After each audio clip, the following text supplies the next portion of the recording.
आज मैं सुबह में एक भाई से मिला, बड़े ही ब्लेसेड भाई हैं वो, हमारे सेवक हैं। वो सेवक हमेशा सेवा करते रहते हैं लोगों की। मैं उन्हें एक बात कह रहा था सुबह में। मैंने उनसे पूछा आप कैसे हो, तो उन्होंने कुछ अपनी छोटी सी प्रॉब्लम मुझे बताई। आप जानते हैं हमारी बाइबल की शुरुआत कैसे होती है? इन द बिगिनिंग गॉड, आदि में परमेश्वर था।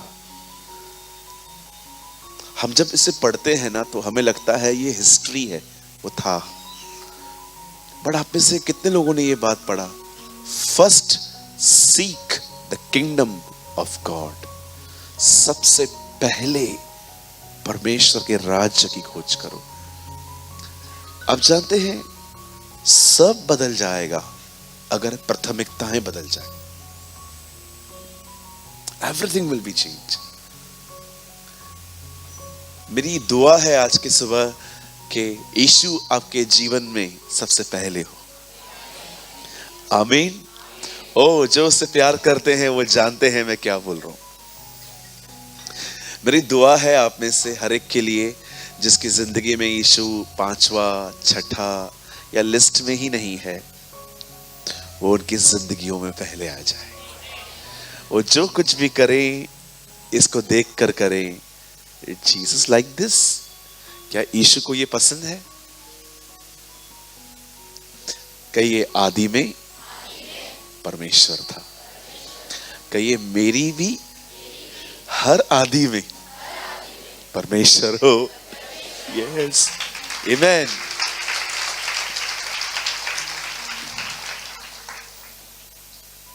एक प्रिंसिपल है, एक सिद्धांत है जो हमारे जिंदगियों में होना चाहिए। ब्रदर थोड़ा सा वॉइस बढ़ाएंगे, थोड़ा सा। Thank you brother. वचन को शुरू करने से पहले मैं इस किताब के महत्व के बारे में कुछ 5 मिनट बोलना चाहता हूं। आप सुनेंगे? मैं ये नहीं मानता कि हर धनवान नरक जाएगा। मैं ये बात नहीं मानता। मुझे लगता है वो लोग जो पैसों पर घमंड करते हैं और पैसों को परमेश्वर कहते हैं, उनके साथ मुझे नहीं पता है क्या होगा। आप है ना, कहीं अपने पास वाले से किसी को भी नरक और स्वर्ग मत भेजो। हाँ, उनको प्रभु भेजेगा खुद ही। हाँ, हम लोग है ना लोगों को। हाँ, लास्ट टाइम मैंने आपको क्या बताया था? यूहन्ना 16 अध्याय में जीसस होली स्पिरिट के लिए कहता है कि वो धार्मिकता और पाप और न्याय के बारे में तुम्हें एक्सप्लेन करेगा, वो तुम्हें बताएगा। पाप ये है तो मुझ पर बिलीव नहीं करते, धार्मिकता ये है, मैं खुदा के पास जा रहा हूं।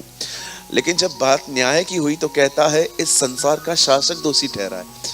आप जानते हैं जीसस सिर्फ एक ही व्यक्ति को जज करके बैठा है, बाकी उसने हर एक की जजमेंट रखी है। वो उम्मीद करता है हर कोई बच सकता है। आप क्यों नहीं करते? है ना? बाइबल बताती है मैं खुदा किसी पापी के मरने से खुश नहीं होता। परमेश्वर को बिल्कुल अच्छा नहीं लगता जब एक व्यक्ति उसे जाने बगैर मर जाता है। एक दिन एक धनवान, बाइबल बताती है, नरक गया और उसने आंखें ऊपर देखी तो क्या देखा कि एक लाजर नाम के व्यक्ति को, जैसे वो जानता था, वो इब्राहिम की गोद में था। तब वो उसको कहता है प्लीज सर, लाजर को भेज। आप जानते हैं जो लोग जीते जी दुआ नहीं करते वो मरने के बाद जरूर करेंगे। This is Bible teach. लेकिन प्रार्थना भी गलत जगह कर रहे हैं लोग, इंसान को कह रहे हैं अब कुछ कर ले। जो लोग जीते जी दुआ नहीं करते हैं ना, उन्हें मरने के बाद बहुत चिल्लाना पड़ रहा है। देखिए, मैं नहीं कहता हूं, ये बाइबल बता रही है। अब वो इब्राहिम को कह रहा है, हे पिता इब्राहिम, लाजर को भेज, मेरे भाई हैं उन्हें बचा, मैं तो यहां आ गया हूं, उन्हें आने से बचा ले। इब्राहिम एक खूबसूरत बात कहता है, सब सामने देखिए, ध्यान दीजिए। इब्राहिम एक सिंपल सी बात कहता है, उनके पास किताबें हैं, वो उनकी सुने। किताब एक्चुअली पढ़ी जाती है, लेकिन आप पढ़ के देखिए, वहां लिखा है सुने। आप जानते हो बाइबल क्यों मिली है? प्रभु को सुनने के लिए। एक यही किताब है जो सुनने के लिए मिली है। इसीलिए आप देखो, बाइबल नहीं बताती है कि जिसकी आंखें हो वो पढ़ ले, बाइबल बताती है जिसके कान हो वो सुन ले। क्योंकि प्रभु जानता था कान हर एक के पास हैं, पर सुनने वाले कान हर एक के पास नहीं है। मैं आप में से हर एक को कहना चाहता हूं, जो पवित्र शास्त्र जो मेरे हाथ में है, ये पढ़ने के लिए तो मिला ही है, लेकिन उससे ज्यादा इसलिए मिला है ताकि आप सुने कि वो क्या कहना चाहता है। पास्टर दिनेश ने कहा, उसका शब्द सुनने से इंसान जीता है। विश्वास सुनने से, सुनना मसीह के वचन से होता है। बोलिए सुनना। आप जानते हो खाना कहां से खाया जाता है? पर जो आपका मन है और आपकी आत्मा है, उसे खाना कहां से मिलता है? बोलिए यहां से। उसको खाना यहां से मिलता है, यहां से फीड करना पड़ता है खुद को। इसीलिए बाइबल में कानों का बहुत महत्व है। जिसके कान हो वह सुन ले, जिसके कान हो वो सुन ले, जिसके कान हो वो सुन ले, जिसके कान हो वो सुन ले, जिनके कान हो वो सुन ले, जिनके कान हो वो सुन ले, जिनके कान हो वो सुन ले। 7 बार कहा मैंने, प्रकाशित वाक्य में 7 बार लिखा है। प्रभु आपने एक बार लिखा काफी नहीं था? नहीं, कुछ लोगों को बार बार बोलना पड़ता है। इसीलिए पौल भी ये बात समझ गया था, इसीलिए कहता है आनंदित रहो। मैं तुमसे फिर कहता हूं आनंदित रहो। हमें ना काम की बातें भूल जाते हैं। बोलिए काम की बातें भूल जाते हैं। हमने ना बॉक्स बना के रखा है जब से हम पैदा हुए हैं, और उसमें बहुत सारी चीजें ऐसी पड़ी हुई हैं जो एक्चुअली आपके काम की नहीं है, एक्सपायरी डेट हो गई है उनकी। सो आज सुनने की कोशिश करें। बोलिए सुनना। हाँ, मतलब पता है कैसे? ये एक्चुअली जहां पर कान लिखा है ना सुनो, आप वहां पर ये भी लिख सकते हो, a heart of understanding. A heart of understanding, समझ वाला मन। ओ, ये बात बोलना चाहता था प्रभु। एक्चुअली परमेश्वर इस चीज को कहता है कान। एक्चुअली एक ट्रांसलेशन में लिखा है जिसका हृदय हो वो समझ ले, मतलब हार्ट ऑफ अंडरस्टैंडिंग। ऐसा दिल जिसमें समझ है, समझने की कि खुदा क्या बोलना चाहता है। आप समझ रहे हैं? आप तैयार हैं सब? ओके, मैं चाहता हूं आप सब सामने देखें। आज का जो वचन है वो बहुत स्पेशल है, कई पास वाले से बहुत स्पेशल है। टाइटल पढ़ा था आपने? आज हम कुछ पत्थरों के बारे में बात करने वाले हैं। बोलिए पत्थरों के लिए। बाइबल में पत्थरों का बहुत जिक्र है, बहुत ज्यादा जिक्र है। बोलिए पत्थर। हाँ, बड़े ध्यान से सुनिए। अब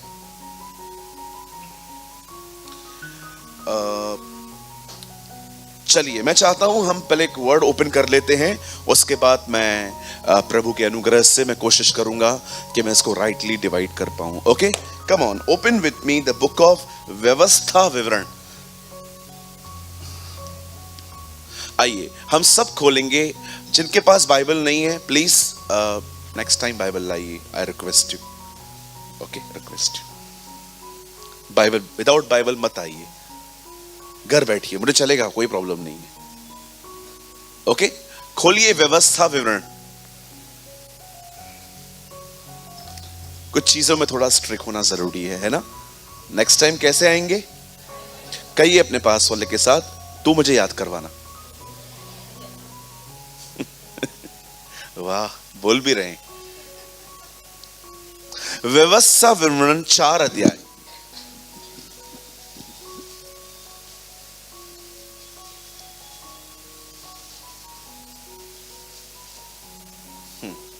Open with me the book of Deuteronomy chapter 4. बता एक वर्ड कोट कीजिए, 4:9, 4 verse 9.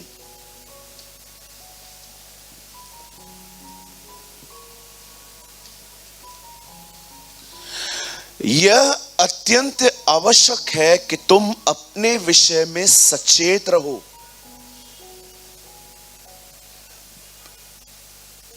और अपने मन की बड़ी चौकसी करो, कहीं ऐसा ना हो कि जो जो बातें तुमने अपने आंखों से देखी उसको भूल जाओ और वह जीवन भर के लिए तुम्हारे मन से जाती रहे, किंतु तुम उन्हें अपने बेटे और पोतों को सिखाना। आइए सब आगे देखिए, कोई भी नोट्स न बनाए।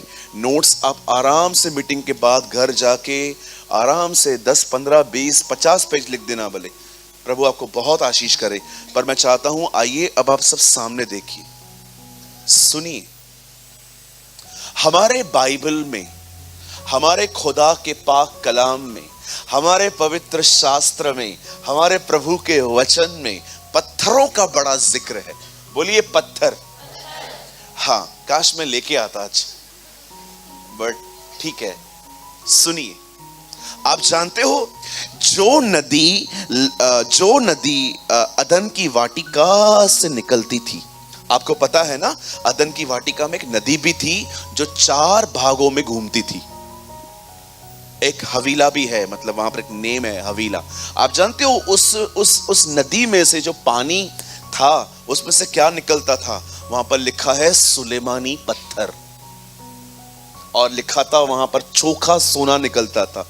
प्रभु का धन्यवाद, ये नदी हमें नहीं पता है कहां है, नहीं तो हम इस नदी के अंदर ही जाके बैठे रहते। है ना? कहिए प्रभु का धन्यवाद। बाइबल बताती है उस नदी में से सुलेमानी पत्थर निकलते थे। बाइबल में यहां पर पत्थर का जिक्र है। उसके बाद आप आगे पढ़ेंगे तो आपको याकूब की कहानी मिलेगी कि याकूब ने एक जगह पर पत्थर का तकिया बना के वो उस पर सोया था। बोलिए पत्थर का तकिया। हाँ, आप उसके बाद आगे और पढ़ेंगे तो आपको पता चलेगा कि मूसा ने परमेश्वर की 10 आज्ञाएं 2 पत्थरों पर लिखी थी। राइट? आप उसके और आगे जाएंगे तो आपको पता चलेगा कि कैसे दाऊद ने गोलियत को मारने के लिए 5 पत्थर लिए थे। हाँ ब्रदर, बिल्कुल। आप और आगे पढ़ेंगे तो आपको पता चलेगा कि यीशु मसीह को शैतान ने कहा पत्थर को रोटी बना। हाँ बिल्कुल। आप और आगे पढ़ेंगे, आपको पता चलेगा यीशु ने पतरस से कहा तू चट्टान है, तेरा तू पत्थर है। एक्चुअली वहां पर स्टोन मतलब जिक्र किया गया। आप और आगे पढ़ेंगे, आपको पता चलेगा हम विश्वासियों को प्रभु ने कहा है तुम परमेश्वर के जीवित पत्थर हो। आमीन। यूहन्ना बपतिस्मा दाता ने यहूदियों से कहा यह न सोचो कि हम इब्राहिम की संतान हैं, परमेश्वर पत्थरों से अपनी संतान पैदा कर सकता है।